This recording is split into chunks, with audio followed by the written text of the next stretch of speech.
drogy alebo fet, tak, že? Ako drogy. Pozeral by som sa na ľudí divne. Pomedzi prsty.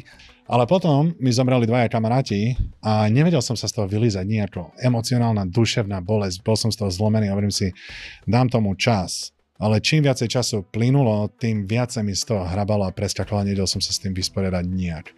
Tak som sa ozval jednému známemu, ktorý mal skúsenosti, predstavil ma týmto látka. Moja prvá látka bola DMT. Na DMT som zažil asi všetko, od satanistických po božie zážitky.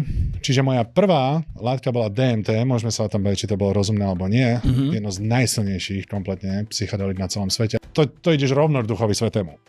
To tam není nič medzi. Všetky omáčky preč a rovno priama cesta. Presne tak. Z tejto stoličky rovno do stredovesmíru rýchlosťou 500 000 kilometrov za sekundu a v priebehu 2-3 sekúnd ležíš na chrbte, studené telo, otvorená sánka, simulácia.